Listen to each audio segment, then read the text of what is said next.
Hi guys, it's Patricia. Welcome to Tester Tuesday, a spot where Scentsy addicts unite each week to hear about scents, how they do for me, and how they might do for you. And that might help you make informed purchasing decisions. So, we had a lot of votes this past week. You guys really stepped up in more ways than one. The vote tally was 368, I think. Now, previously the record was 340. I have no idea if 368 is an accurate number because I received an overwhelming number of messages in support of me and my son Drew for his surgery. And I must say, I could not believe the outpouring of love and affection and concern. It truly took my heart away. Like, it was amazing. So maybe what I'll do is at the end of the video, I'll give you a little update of how he's doing. But you guys really need to vote a lot this week because we really need an accurate vote tally. But in first place, from what I can tell, is Bright Cider Life. And this one is a burnt orange wax. This one had 23% of the vote. In second place, we have this red colored wax, Red Berry and Spruce, with 22% of the vote. And bringing up third this week, we have this pretty pink colored wax, Disney's True Love Awaits. And this one had 16% of the vote.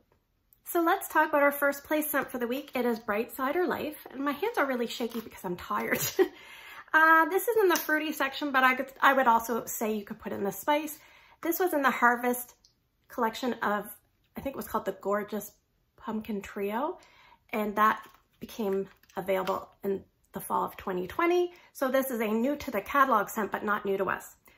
So the scent description says, spiced harvest cider comes to life with luscious pumpkin and a slice of red apple. So I definitely get a lot of spice, but I don't really get cinnamon. I get like nutmeg and allspice. I think allspice might be the magic ingredient. And I think I get clove. I feel like I get clove towards the end. Pumpkin, it's kind of like a softened pumpkin, not overly pumpkin guts. It's kind of like a creamy, it does say luscious, so I would agree. And I feel like apple is very minimal with the pumpkin. So it's more pumpkin to me than apple. So I'd say spice, maybe 30%, the apple pumpkin, 30% with more pumpkin than apple. And then something they don't mention, I find, is almost like a little bit of a creamy vanilla or toasted marshmallow tone. Or even like, almost like a nice, gentle, spiced muffin tone. That comes in about the mid warming. So I'd say when you start warming this, it's very spicy and pumpkin and apple, just a little bit of apple to me. Then you kind of get this like bakery tone in the middle, but it's not quite bakery. You're not really sure what's going on. It's a little bit toasty. It's kind of marshmallowy. It's kind of creamy, vanilla, bakery. I joked it's almost like the muffin part in walnut raisin muffin that you didn't really get. And then at the end, it's kind of more of a spice. Like, I feel like a lot of clove comes out in the end. I feel like there's almost a molasses tone at the end. And something about this reminds me of, and don't get scared, it reminds me a little bit of church at the end. And in a good way though, like a comforting way. So my previous experience with this was when this first came out, I wasn't really looking forward to it. It was, out of those 3 scents that were in the Gorgeous Pumpkin Trio, this was the one that I was least excited about. It actually ended up being my favorite. And that's the way it was for most people. So what I did was I took this bar and I warmed 7 out of 8 cubes, excuse me. I put 5 of them in my open layout. Strength and throw there between 3 25-watt warmers was 8 out of 10. And I left it going 2 days, 24 hours in total, starting and stopping a couple of times. So this was a really good one in my open layout. It was warm and cozy and comforting, and it made me happy. So then I took 2 cubes and put it here in my bedroom, which I like to kind of include my bedroom in warmings if I can, because it's the most consistent spot that I talk to you guys about. So here it was about 8 out of 10 as well. I left it going 2 days. The first one was a 16-hour day. And then at the end of that day, I would say it was about 5 out of 10. And then Drew's surgery happened. And then I came back home, and yesterday I warmed it for another 13. And it was very light yesterday, but still pleasant when I walked into the room. I was happy and it made me smile. So I think if you're someone that likes scents that have a little bit of everything and they're extremely well balanced and well done, this is a good scent to try. If you're not sure, if someone said, Patricia, can you recommend a fall spiced scent for me, this would be definitely a recommendation because it's got a little bit of everything, but it's very like harmonious in its presentation. It just reminds me of when you're eating a meal and everything's perfectly seasoned. There's a little bit of sweetness, a little bit of acidity, a little bit of everything all put together. That makes the meal perfect. That's what this scent is for me.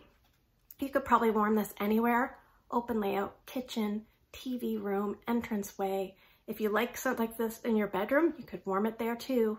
Probably not for a bathroom, but it would stand up in most places. And even with my open concept area with tall ceilings, it does really well. And for me, this will be a repurchase. And if this retires at the end of the spring or fall and winter, excuse me, it will be going in my Scentsy Club, and that is Bright Cider Life. 2 thumbs up. Okay, so let's talk about our second place scent for the week. It is Red Berry and Spruce. This one here was a former Scent of the Season collection bar. We saw it for the first time last holiday season of 2020, and it came in this catalog. So I would put this in the woods. I think that's what Scentsy put it in. Scent description. I'm going to hold it in this hand because this hand's kind of shaky. A merry mix of cranberry and raspberry swirled with a sprig of blue spruce. And I think a lot of Christmas trees are blue spruce, if I'm not mistaken. But this has a really nice balance of like a bright, airy cranberry with like a little bit of a tangy raspberry that's not overly sour. It's just like that perfect ripeness. And then the tree. And that's kind of what you get at the beginning.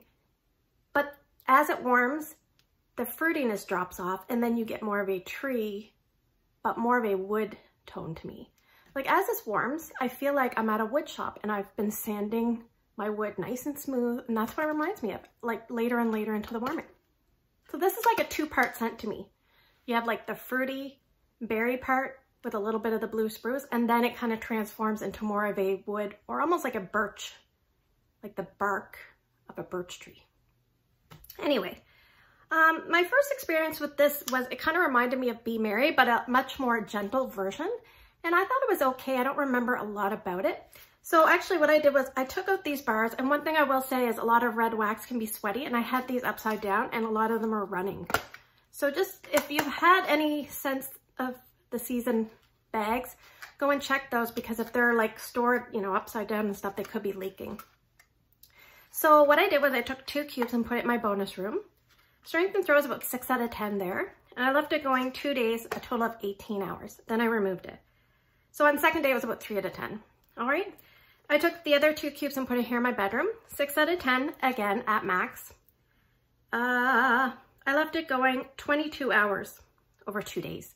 So I think if you're someone that likes Be Merry, but you just find it way too strong, this would be a great alternative. Or if you want more of a woodsy tone at the end of your warming, this would be a really good alternative. I would say better in smaller living rooms. So if you're in an apartment, this would be great. It might not stand up in most open layouts if they're challenging like mine.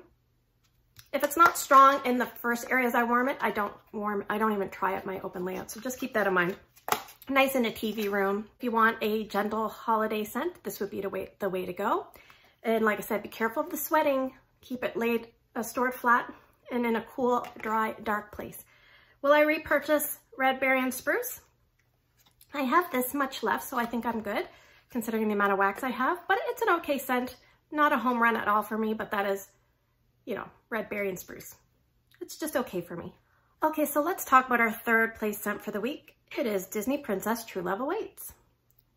So this one first came out in April of 2021, so it's a new to the catalog scent as well. And now you can get it starting August 1st. You'll be able to get this for the next 6 months.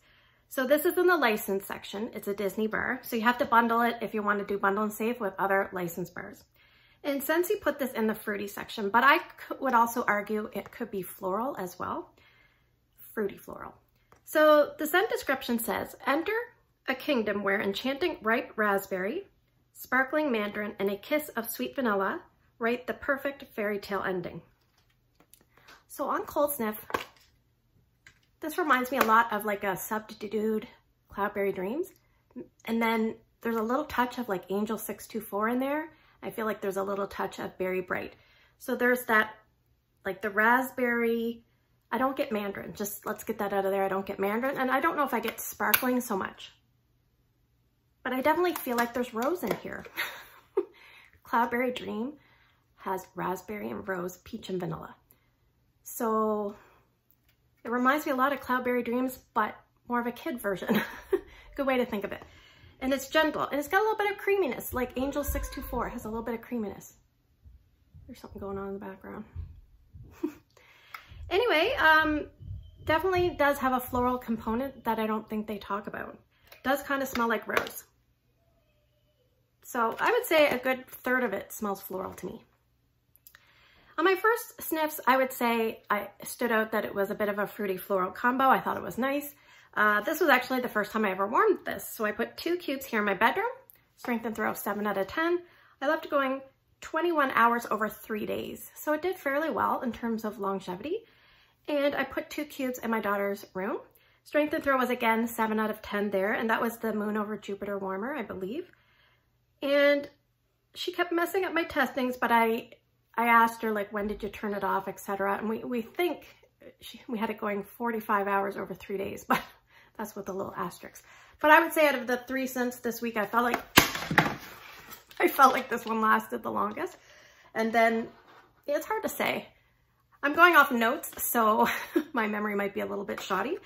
But yeah, if you like Cloudberry Dreams, if you like Angel, if you like Berry Bright, and you kind of combine a little bit of everything together, you might kind of end up with True Love Awaits. Give it a try. Great for bedrooms, small TV rooms, kids rooms, play areas. Not probably one I'd try in my open layout. But yes, I think if you're looking for a lighter version of Cloudberry Dreams and with a bit of a difference in its presentation, then this might be the way to go. Not a repurchase for me, but I still liked it. I wasn't mad at it at all, and that's Disney's True Love Awaits. Okay, so now we're at the portion of the video where I get to draw for the scent and you guys get to vote. So I'm gonna draw 6 scents from my funky bag here, and you guys are gonna pick 2, still only pick 2 different scents by early Wednesday morning. Put your votes down in the comment section below. And if you can't vote on YouTube, you can find my Instagram post. It's Patricia Gates. Put your 2 votes there. So these have the 10 new releases in here. So we're just gonna draw 6 and then the carryovers will go to the next week, etc., etc. So, scent number 1, Scarlet Sunflower. Scent number 2, Harvest Blessings. Scent number 3, Tinselberry. Scent number 4, Pomegranate Prosecco. Scent number 5, Cinnamon Buttercream. And scent number 6, Cashmere and Corduroy. So we have a lot of red, about 50% red. Scent number 1, Scarlet Sunflower. Scent number 2, Harvest Blessings. Scent number 3, Tinselberry. Scent number 4, Pomegranate Prosecco. Scent number 5, Cinnamon Buttercream. And scent number 6, Cashmere and Corduroy. So I'll look forward to your 2 votes. What I'll do is I'll end the video here, but if you want to hear about Drew's little update, I will tag it on at the end. Just if you're someone that, I'm probably going to put a before and after picture, so if you're a little bit squeamish, maybe you just click off before you see the end pictures. And take care. I'll see you guys in the next video. Okay, so thanks for sticking around. I thought I'd give you a brief update of how Drew did over the past few days.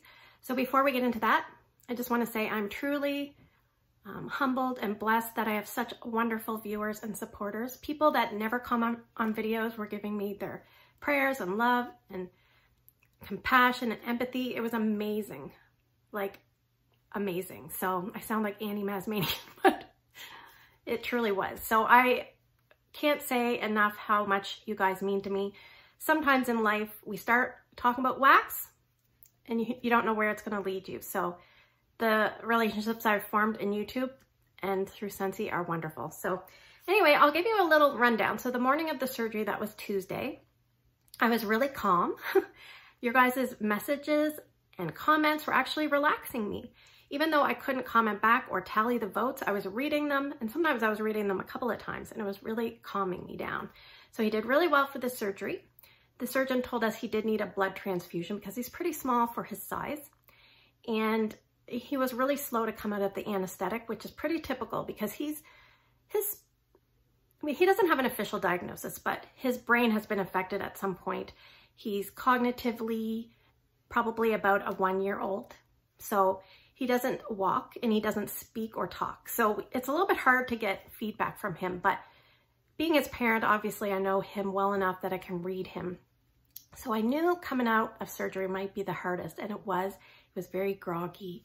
We went up to his floor eventually, and I had to give him some ibuprofen and gabapentin liquid. He doesn't do great with liquids, so I was giving it with a syringe, and the second one is, I guess, very bad tasting, and he started to gag, and then he started to kind of throw up and gag, and it was bad. And I was trying to sit him up, but his back is so stiff that I didn't know if I was going to hurt him.